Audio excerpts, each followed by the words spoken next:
Hello, and welcome to The Technology Pill, a podcast that looks at how technology is reshaping our lives every day and exploring the different ways that governments and companies use tech to increase their power.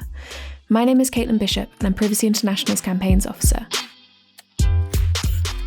Over the last 2 years, the world has changed beyond recognition in many ways, but it's sad to say not so much when it comes to online advertising. In this episode, we wanted to revisit one of the very first Technology Pill episodes and pass the mic to PI's Policy Director Lucy, who wants to let brands out there know how they can stop being a part of the problem and start being part of the solution. The episode was called Marketing and Maternity and talked about the chilling invasions of privacy by private marketing companies on mum's first private moments after giving birth. Without further ado, I'll pass you over to Lucy.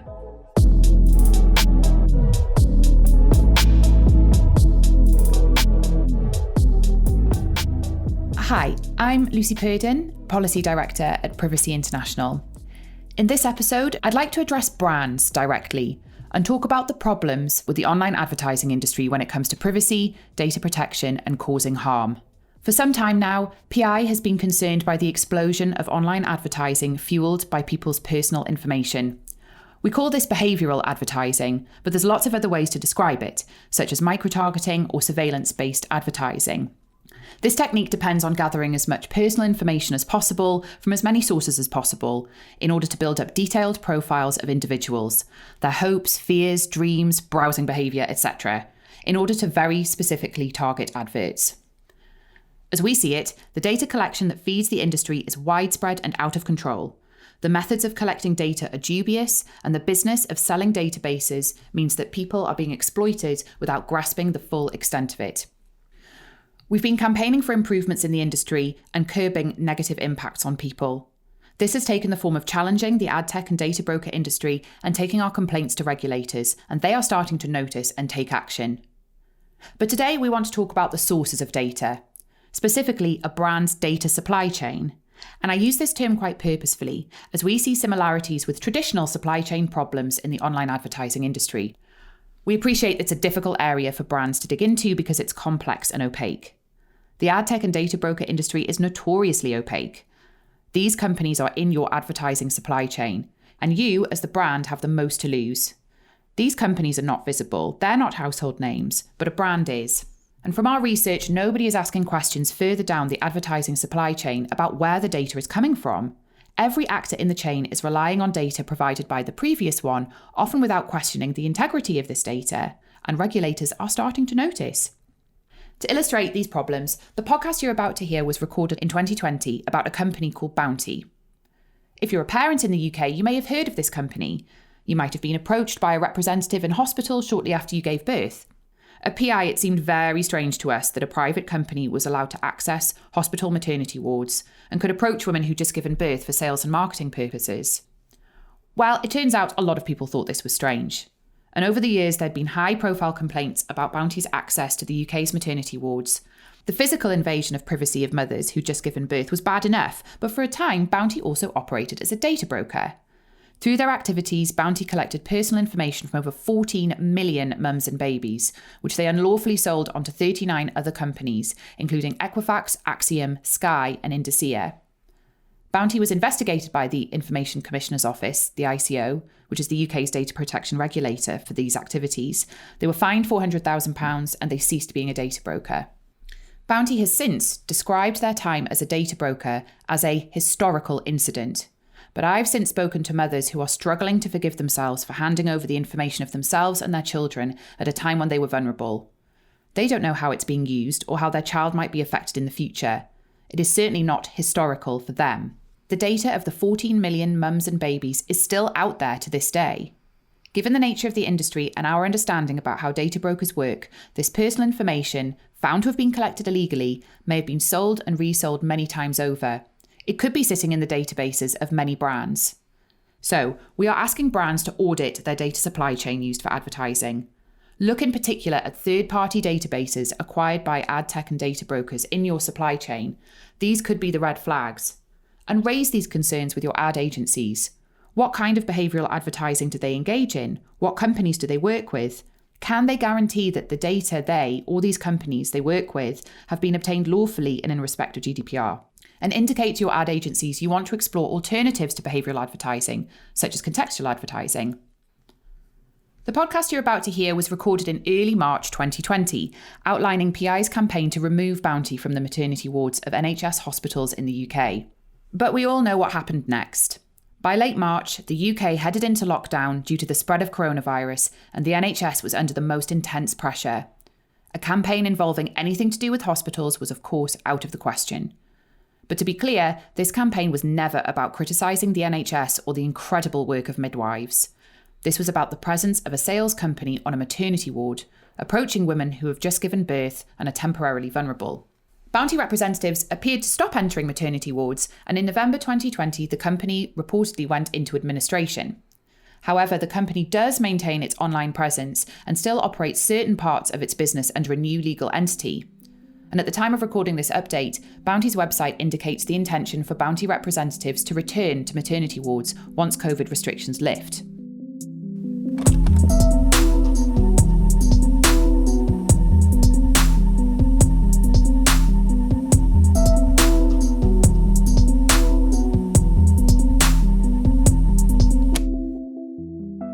My name's Gus Hossain, and I'm the Executive Director of Privacy International. And today I'm here speaking with my colleague Lucy.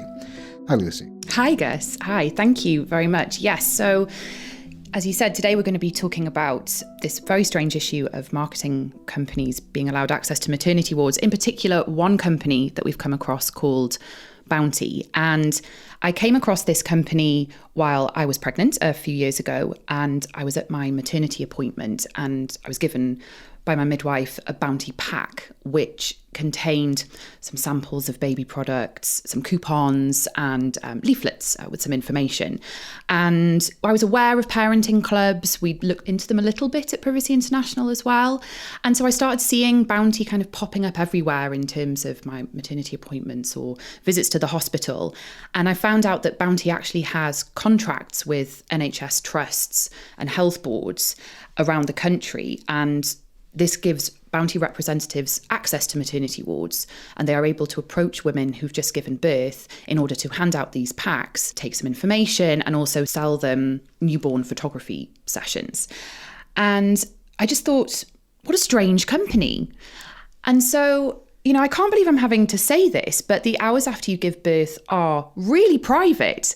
And so the thought that a private company was allowed to access wards and approach women who are temporarily vulnerable when they've just given birth and, for sales and marketing purposes was just a little bit odd to me. This story blew me away when you first raised it as an idea for us to consider, but also I was raising it with my wife, and I was saying, isn't it shocking that this company can do this? And she just stared at me in disbelief, saying, you were there in the maternity ward when they came in. And she was explaining to me how annoyed or angry, or let's say the word that she said, she was pissed that they were in the maternity ward, especially right after she'd had what was essentially major surgery. I was in a stupor. I don't remember any of it, but she, all these years later, is still seething. Well, yeah, and it doesn't matter when this happened. Like, we've spoken to women where it happened 10 years ago, and they still remember this invasion that happened. And, I'm so sorry that happened to your family as well. But needless to say, then, I was not the only person who thought this was strange. So I did a little bit of digging, and there have been complaints and campaigns going back years about Bounty. So it sounds like it all kicked off in 2013 when a doctor called Margaret McCartney wrote an article in the British Medical Journal about the presence of marketing companies on maternity wards. And then this sparked a nationwide campaign by Mumsnet, a huge, parenting website, to get Bounty removed from the wards. There was an early day motion in Parliament in the UK about marketing companies being allowed on maternity wards. There were 2 petitions started by 2 mums who had also been approached by Bounty and were very offended by this. And, you look at the media reports, and there are reports of women who were approached by Bounty while they were still bleeding from giving birth. They're trying to breastfeed.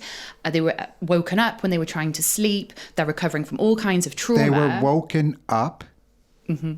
Yeah. Okay, I'm sorry. The pause isn't quite intentional. It's just shocking that this is the kind of behavior of people who are given permission by hospitals to come into what's supposed to be a safe space for families and for women.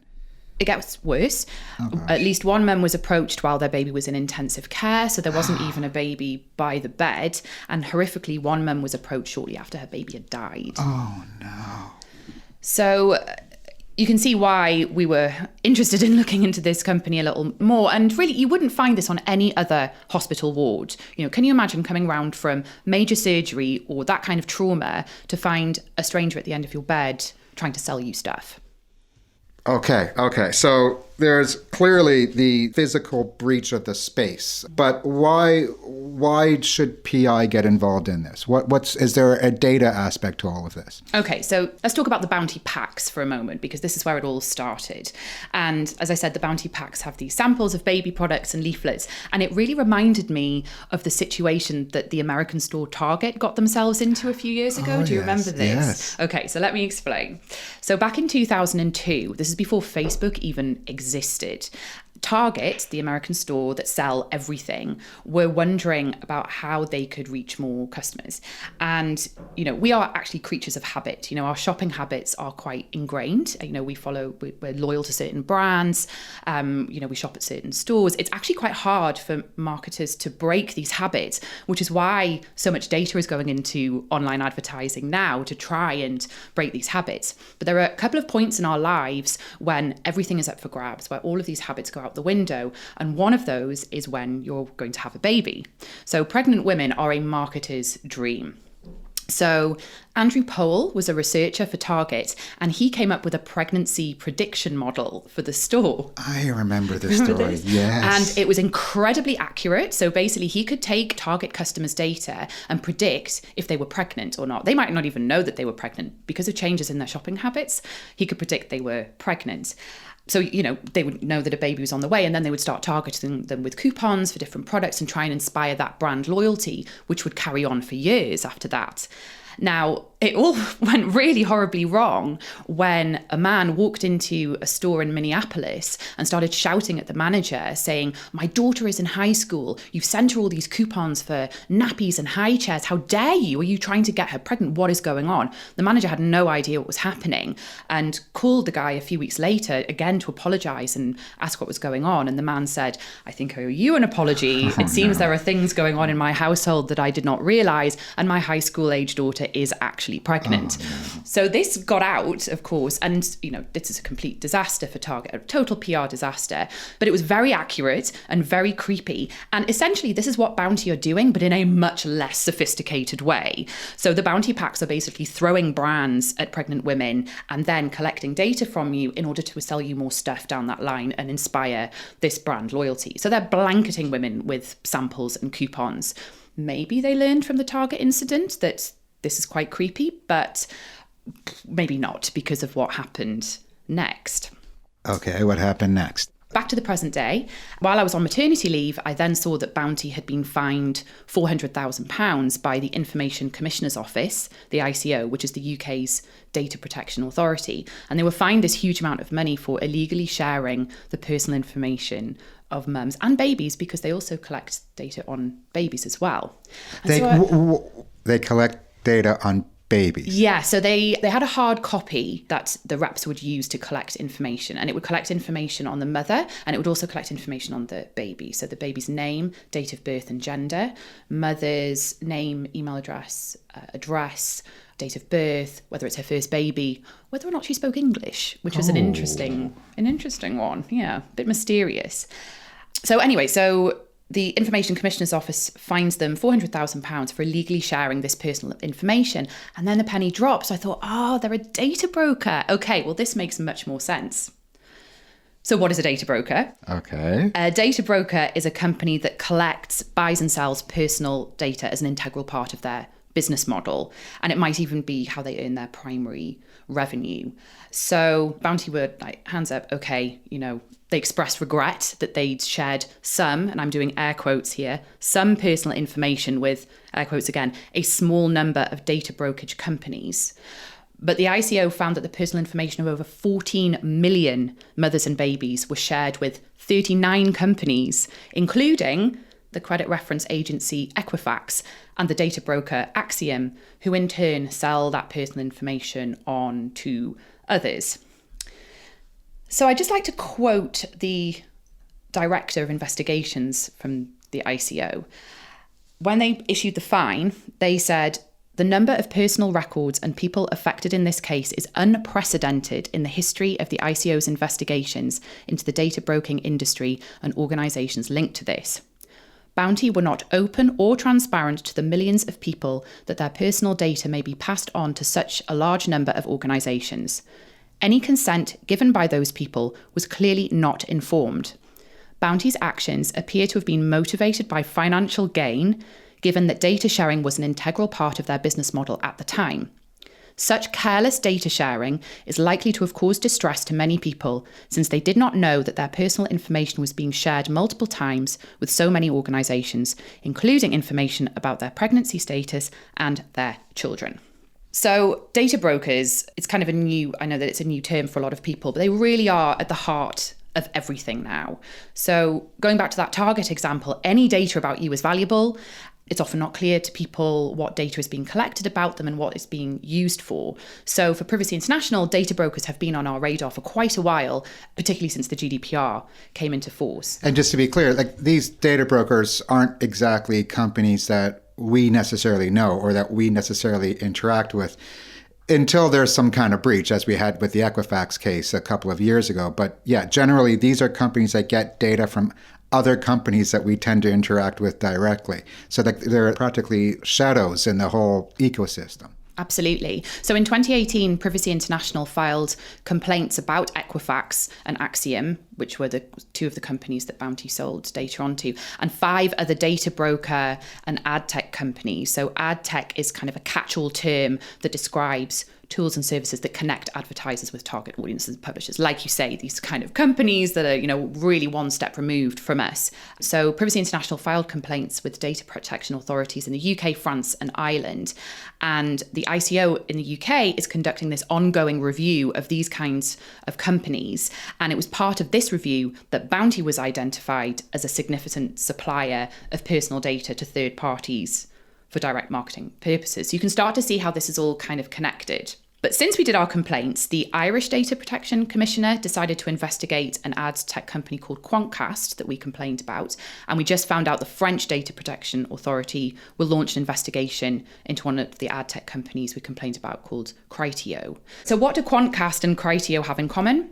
You've never heard of them. Yes, exactly. So in our investigations, we were looking at hundreds of companies that we'd never heard of, you would never hear of in your day-to-day life or interacting on the internet.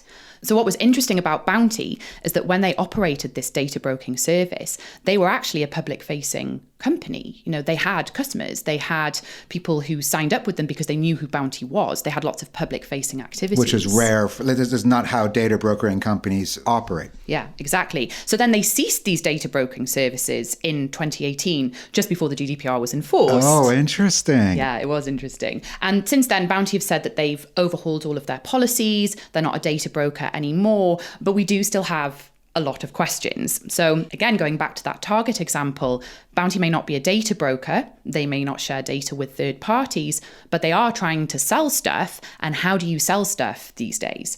You collect information, you profile people, and you target them. So there's still quite a lot of questions to answer here. So at Privacy International, we felt we had to raise all of these privacy issues because there's a lot of stake here.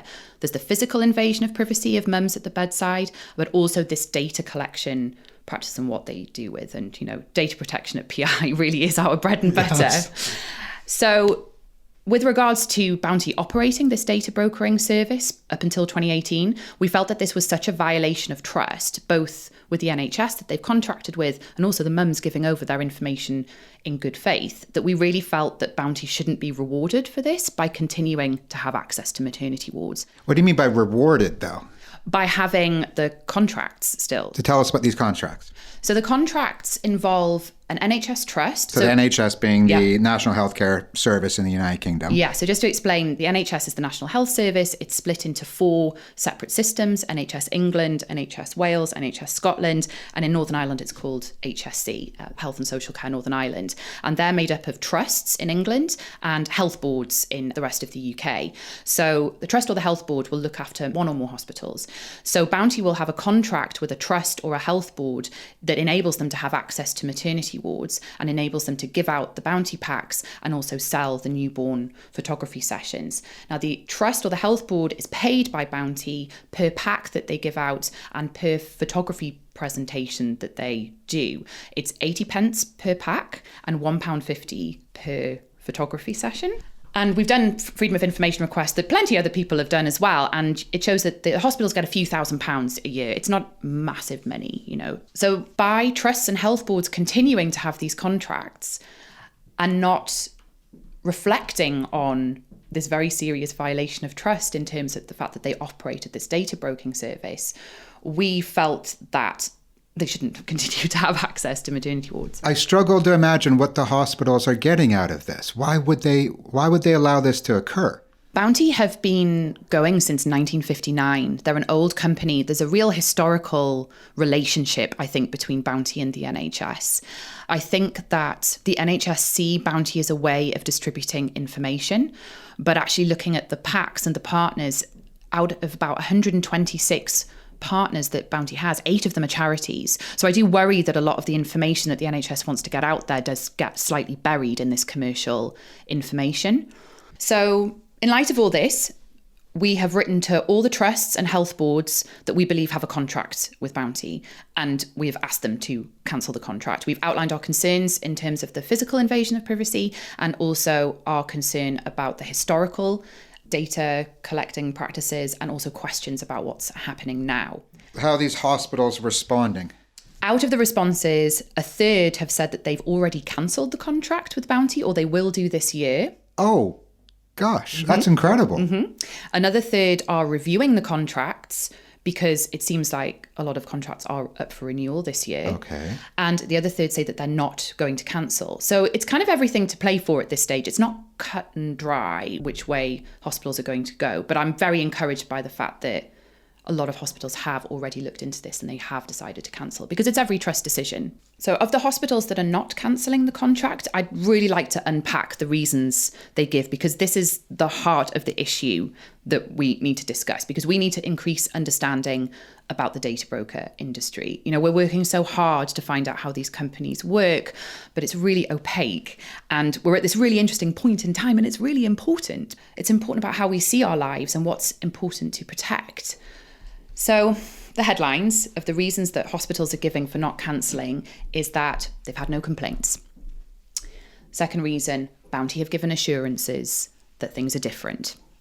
And the third is that what happened when Bounty operated a data broking service was a historic incident. For what it's worth, the first one is the one that drives me most nuts. This is often what we hear is like, oh, nobody's ever complained. Whereas there's so many things going on, particularly around the birth of a kid. The idea that somebody would have to go out of their way in order to complain, that just kind of blows my mind. Yeah, so let's all just take a minute to think about what being a new mum means. There's a lot going on, like you said. Mums are tired. Mums don't want to complain about the NHS. They don't want to get midwives into trouble. But to be clear, this is not about complaining about the NHS or about the work of midwives. If anyone did choose to complain, it's about the presence of a private company on a maternity ward. That is completely different.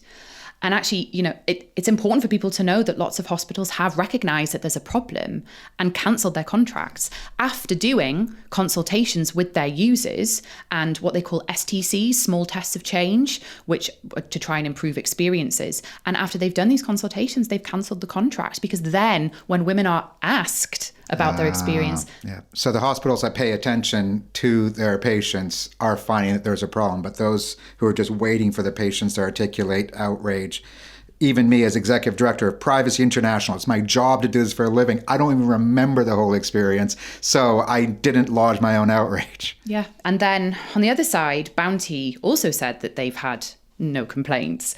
So they pointed to a lack of complaints in the ICO discussions that they had, and that very few people even click onto the list of third parties. Now, the ICO's view was that is completely demonstrative of the invisible nature of the processing that they did. And also, in terms of complaining about how your personal information is being handled, the way the industry is structured makes that so difficult to complain if they don't know that their data was used in the first place. Yes. So the data brokerage industry has perfected the art form of hiding who is actually accountable for anything that's going on. If, in the case of Americans, if there's an adverse financial decision made about you as a result of a data broker, often the data broker says, hey, it's not us, it's somebody else. And you go to the somebody else and they say, hey, it's not us, it's somebody else. And so it's so hard to actually peg these pieces of Jell-O to the wall. Completely. And in this case, it all comes back to the NHS Trust and Health Board's decisions. They're independent decisions. So the fact that many hospitals are looking into this and cancelling the contracts as a result for some of the reasons that we've outlined, the tide is turning. You know, this kind of service might be coming to an end. If I ran a trust or a health board, I'd hate to be the last one with a bounty contract. Absolutely. The media would love to get their teeth into that one. So the second reason that hospitals give for not cancelling their contract is that Bounty have given assurances that things have changed. Okay, so Bounty giving assurances is a bit like Bounty marking their own homework. How so? Well, they're not the judge of that. Okay. You know, they can say, yes, our policies are different. Yes, our policies are data protective. But actually, this was an ICO decision. So we'd really like to see the ICO be the judge of that. Yeah, if the regulator had intervened last time and now it's just the company saying, oh, but we're better now. Somebody's got to check this, right? Yeah, and really that's what's made me and the team want to investigate this a lot more, because we're also coming up to the first anniversary of the ICO decision in April. And so it would be really great to know if Bounty have actually actioned the significant changes to data practices to comply with the GDPR that the ICO decision outlined. The last reason I want to talk about that trusts and health boards are giving for not cancelling their contracts is that what happened with Bounty and the ICO decision and Bounty operating as a data broker is all a historic incident. And this is really important because from what we understand about the data broker industry, there is no such thing as a historic incident. So I've been thinking a lot about the 14 million mothers and babies who had their information shared with these 39 companies. They don't know who they are. You know, as far as we know, nobody's contacted them to give assurances. And Bounty can't really give assurances about what's happened to that data because the nature of the data broker industry is that information is sold and resold over and over again with many different companies for many different reasons. So they've lost track of it. Yeah, absolutely. They've fed it into an ecosystem where it has moved around, and Bounty's basically saying, sorry, but that was in the past. But if it was my kid and my wife's data, it would be shared around. Even though Bounty says, okay, that's in the past, it's still getting shared around, right? And Bounty's basically washing their hands of that. They've changed their policies, Gus. Yes, they've changed their policies. So all's forgiven. So who knows which company now has that information and for what purposes? And are the babies going to be followed throughout their lives based on that information that was given at birth? We don't know. Nobody knows. And Bounty certainly doesn't know.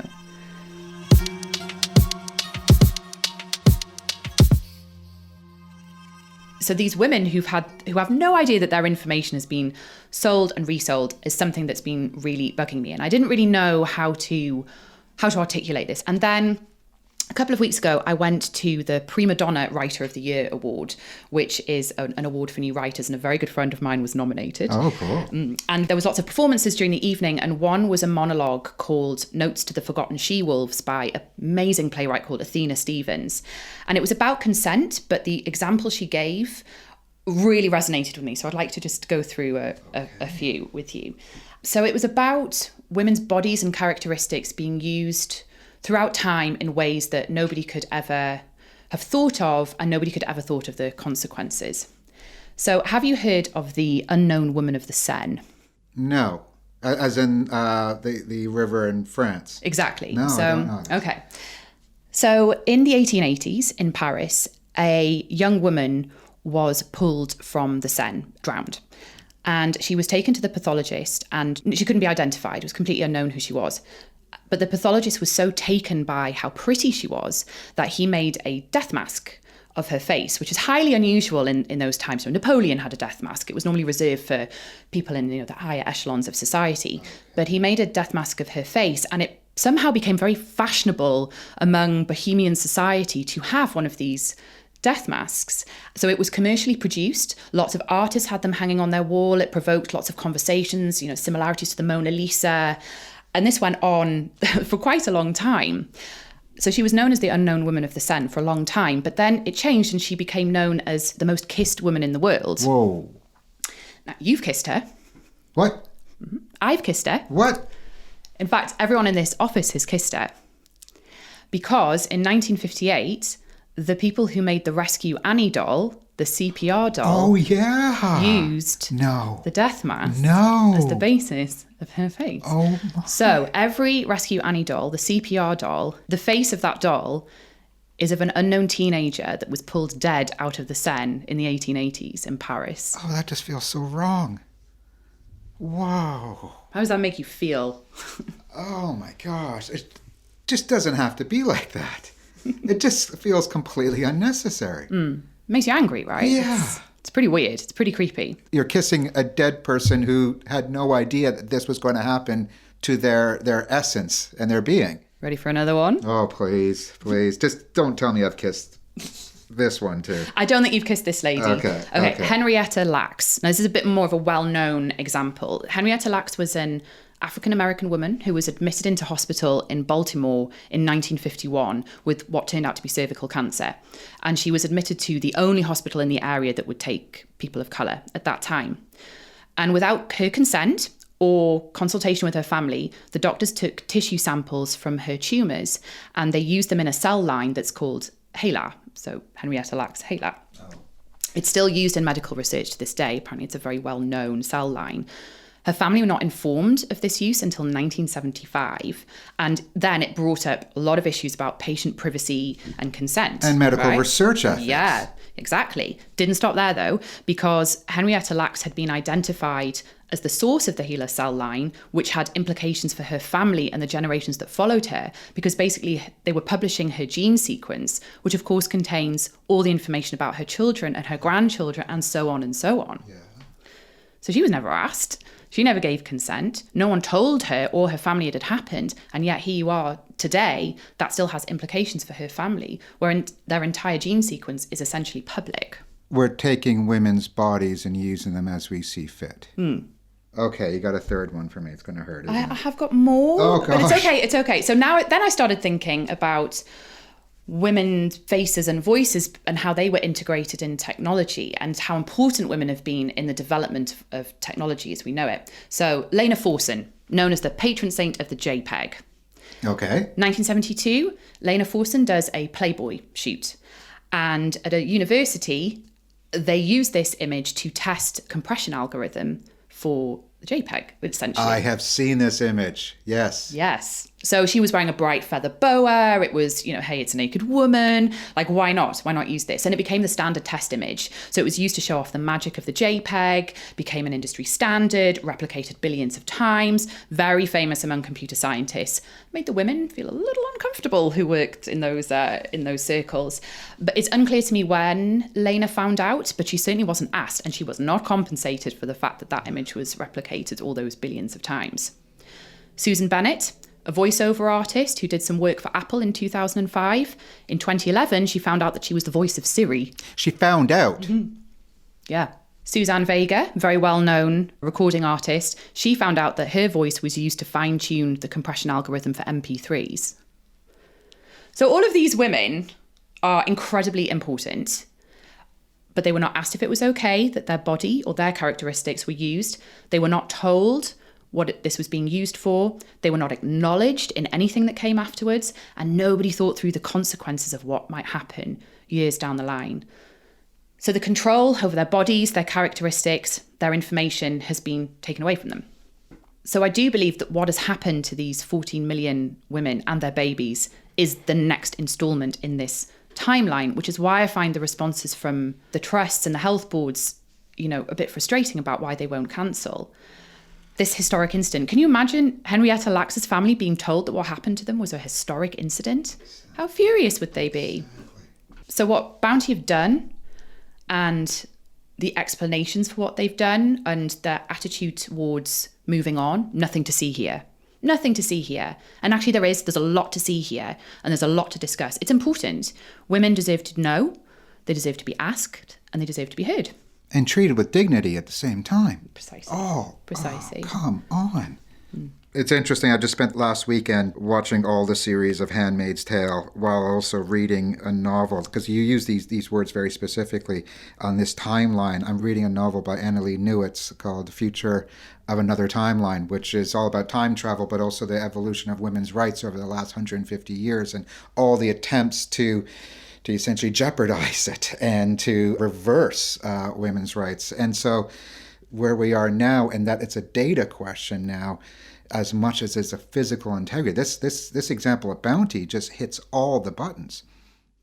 Absolutely. So I dispute that it's a historic incident. I dispute that there is nothing to see here. There is a lot to talk about, and there's a lot more work to do. And that's why Privacy International is working on this issue and working on this company. I am so proud to work in an organization that's doing this kind of work.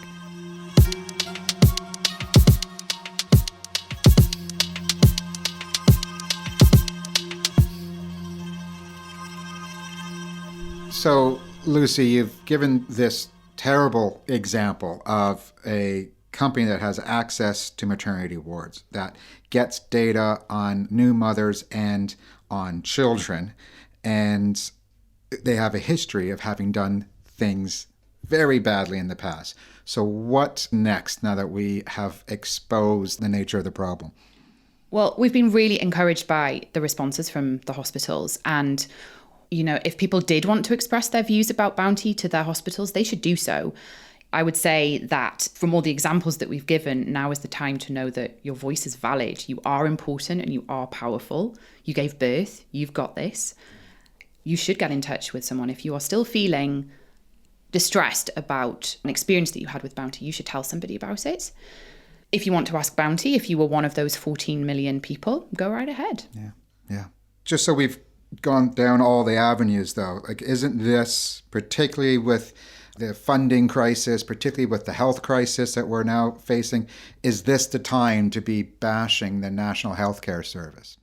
So to be really clear, this is not about bashing the NHS at all, or the incredible work of midwives. This is about the presence of a private company on maternity wards. And like I said before, this doesn't happen in any other area of the hospital. Why is it okay to happen on maternity wards? I'm so grateful to the hospitals that have responded to us, because I completely understand the pressure the NHS is under right now, not just with the coronavirus, but also cuts that have been happening to the services.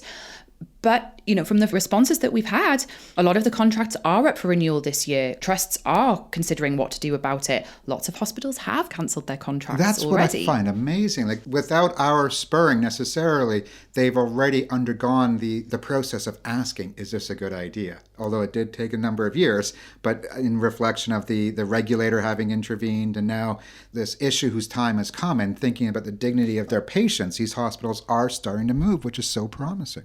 And the NHS takes the dignity of the patient and takes data protection so seriously, which is why it's even more frustrating that the company continues to operate in this way in maternity wards. It's an outdated concept. I do this for a living, and I did not recognize what was going on, and I was there. Yeah. We don't have to be on call all the time. We do. There are moments in life which where you're vulnerable. Other things on your mind, and they took advantage, or tried to take advantage. Companies like these have to be held to account, and I'm glad you're doing that. Thank you.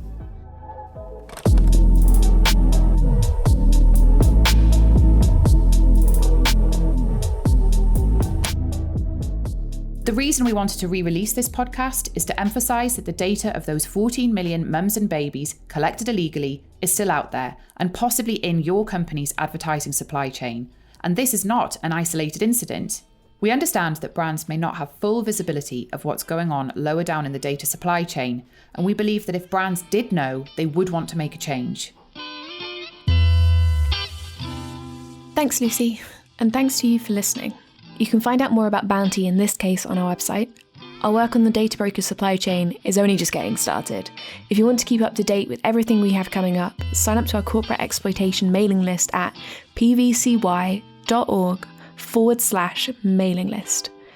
We're not done with data brokers or the data supply chain, and we've got a lot coming your way that you might want to take a look at.